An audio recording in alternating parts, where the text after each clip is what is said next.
What's up, everybody? Welcome to Podcast Now. I'm Alex, and in this video, I want to talk about my game of the year for 2024, Final Fantasy VII Rebirth. I revealed it, as part of my Podcast Now Game Awards, and it's become kind of a tradition of mine every year to make just kind of a dedicated video to the game that I do think is my game of the year, and just kind of talk about it just to wrap up the year, and now we head into another one. And this one was kind of close, I got to be honest. Astrobot made a really good pitch, and it was probably between these two. Final Fantasy and Astrobot. But at the end of the day, I went with Final Fantasy kind of just because of the place it took up in my brain for so long.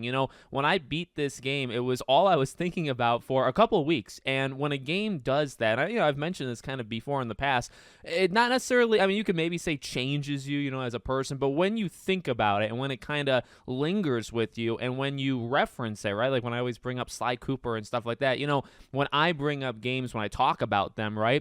Just kind of like casual day-to-day, that shows me how much I care. And I bring up Astrobot for sure, and I'm sure I'm going to bring up actually quite a few games from this year. I don't think this year was all that bad, as opposed to some other people that say it, and that's okay, but, Final Fantasy really made that impact on me, and when I think about its story, when I think about the overall game, it's something that I thought about for a while once I beat it, and it's something I routinely bring up and just also kind of think about day-to-day, in my life, and to me, that shows that this game actually did it, right? That shows that this game made that a lasting impact, and so it was kind of the easy answer for me for Game of the Year. Now, that's more personal. What about, like, kind of tangible, like actual parts to the game?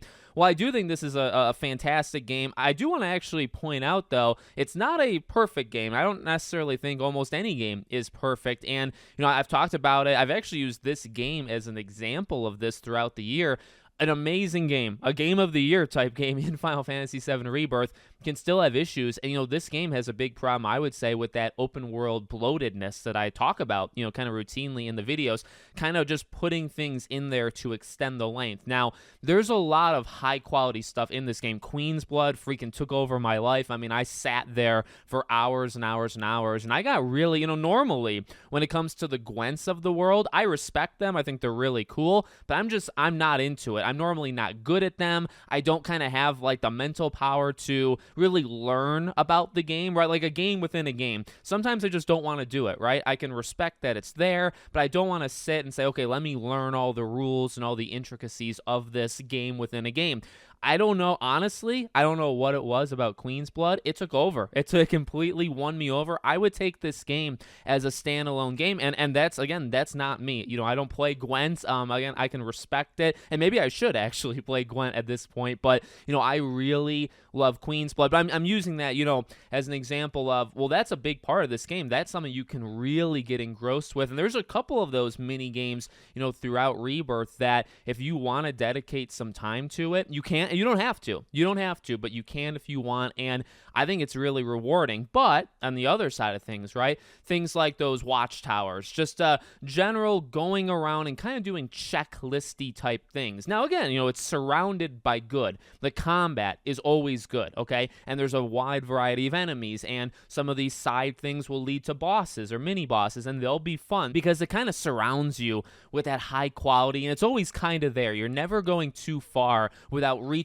something that's high quality or that will make an impact, but there is some tediousness. There's some times where it's like, okay, I'm just checking boxes, I'm just doing things just to do it, and ultimately it makes the game longer than I think it should be. This game is a long game, and I think you could probably cut it by 10-12 hours and you wouldn't lose all that much. But to be honest with you, that's the negative. Beyond that, there's some textures. There's definitely some visual things. There's been the debate online between, PS5, PS5 Pro, all that jazz. But when the game needs to look good, and this is where I stand on it, when the game needs to, make that impact and visuals and some of the things I think about with, Cloud and Aerith and, the ending of the game, which I think is just so impactful. When the game needs to look good and give you, a highly cinematic scene, it nails it. You know, there's some, you know, when you're going through some of the open world and some of the grass looks kind of terrible, or some of the facial, you know, animations, you know, kind of from afar are not very clean, right? They're not as polished as other games in the same genre.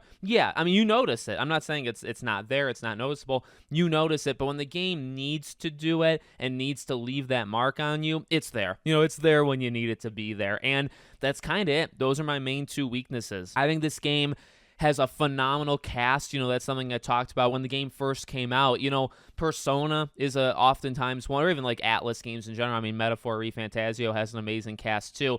When I leave a game and you say goodbye to a cast, that's another like kind of long-lasting impact on me. When I think about cast, when I think about saying goodbye, and I've mentioned this before, when I finished Persona 5, I got genuinely sad, not just because I beat the game, but also like I freaking love, and you know, and maybe it's a minority thing because of Persona 5, but I love the cast of Persona 5, and it hurt to, you know, see them in the van driving away, and it hurt to like say goodbye to them because you're with them for, and that's another thing, right? You're with them for so long. Now, Final Fantasy, you know, you build it up in Remake. I mean, technically, you know, you have Final Fantasy 7 just in general, but they have such a new personality to them and such a new just thing in general that, you know, you're building it up in Remake, and then now, you know, this is, you're back with them, and it's a long journey. I mean, you could be with these characters at this point with this cast, you know, voice work and all that. You're with them for 60 to 100 hours at this point, and it just keeps going. You keep building these characters. So, you know, saying goodbye to them, or obviously Aerith and stuff like that, like, it is very impactful. So that was a big thing to me, that when you walk away from the game, it's not just the journey. It's not just, you know, what happens at the end, but it's also, man, like, I'm going to miss these guys for 3-4 years, and then when we come back, this is it. You know, like this, and that might actually hurt even more. That might be pretty impactful, just kind of saying goodbye to them, you know, in part 3. So that was a big part to me. I mean, the combat, you know, I mentioned that with some of the open world stuff. The combat's just so good, and it's almost, you know, when I think of this game, combat is actually like 3rd or 4th on my list, right? I think about the characters, I think about the story, I think about the, you know, rewriting some things and also kind of sticking to it at other points, and then I think about the gameplay. But the thing is, the gameplay is awesome. The gameplay, in my opinion, now look, I haven't played that many Final Fantasy games, but I'm getting there, and I will continue to get there over time, and I want to play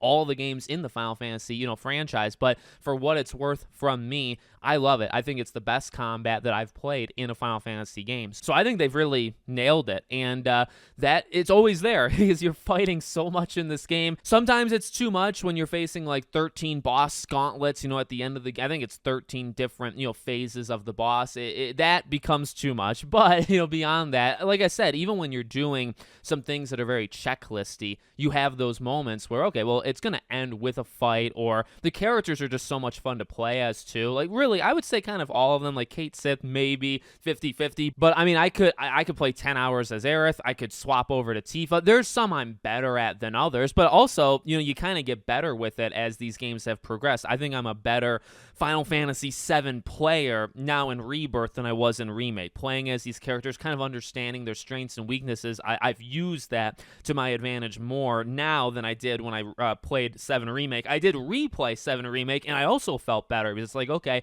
I'm kind of getting the hang of it. So the combat, I think, is just always honestly elite. It's one of the better. I don't think it's maybe the best combat in all of gaming in 2024, but it is extremely good, and it's just extremely satisfying.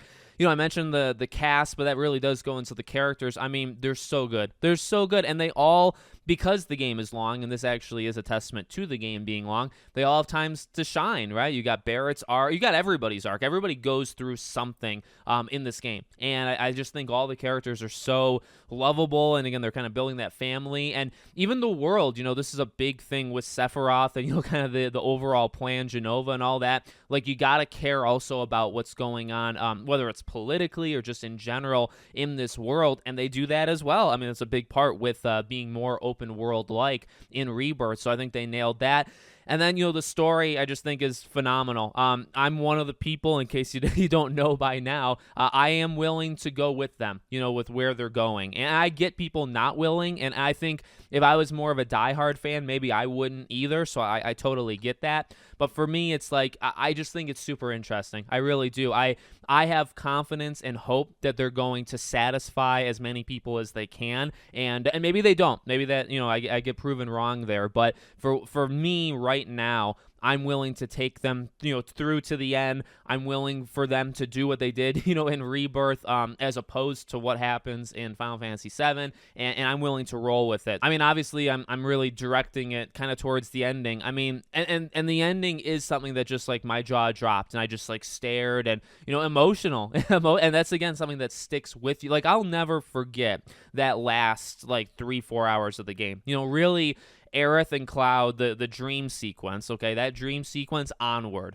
I feel like, yes, it upset a lot of people. Like, that is one of the most, like, controversial 3 hours, I would say, almost in any game, right? Because that's where it broke people with, oh my God, you're done. You're really not doing what 7 did. Like, you're taking this whole new direction while saying that you're not going to do it. And then you have people like me that were like, okay, well, maybe that's true, but maybe they're going to actually tie all of these things together, which I think there are ways, lore-wise, to tie all these things together, and I have a feeling that's what they're going to do. At least that's me right now. But yeah, I mean, saving her and then having her die just that entire last couple hours is, even, I mentioned the dream thing.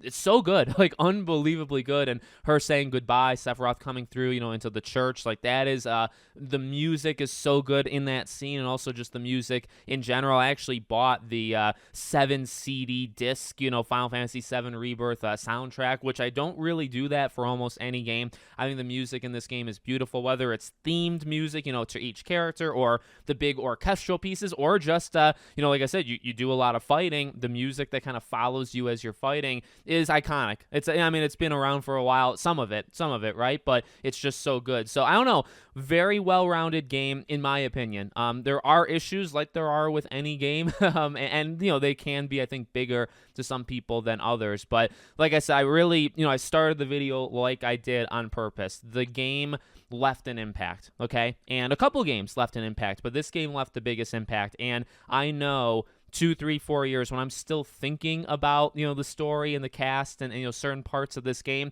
I know that means that it left something with me, right? Which not every game does. So in my opinion, it's a very special game. It won Game of the Year for me when it first came out. And I don't know, like I said, Astrobot got close, and things like Silent Hill and Metaphor Fantasio is such just an incredibly well-rounded game. Metaphor is, but there's some games that got close, but really Final Fantasy to me was the game to beat since the end of February, and it stayed that way. And I guess no game ever beat it. So we'll see what happens going forward into 2025. But there you go. There's my game of the year. You let me know yours in the comments. Make sure, as always, you're subscribed to the channel, bell icon turned on, and hope to see you all on the next one.